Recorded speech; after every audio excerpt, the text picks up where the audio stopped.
Tired of Safari not loading images properly of websites on your iPad?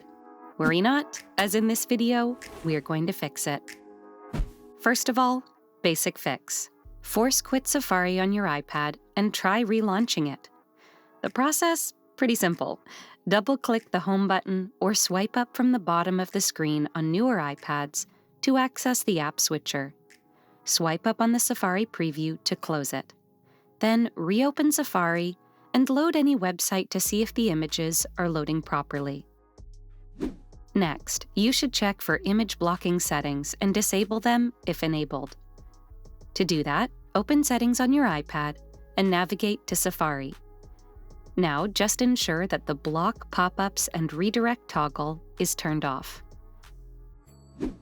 Moving on, if you have installed any ad blocker extension inside your Safari browser, some of the ad blockers might interfere with image loading. So the fix here is to temporarily disable them to check if it resolves the issue.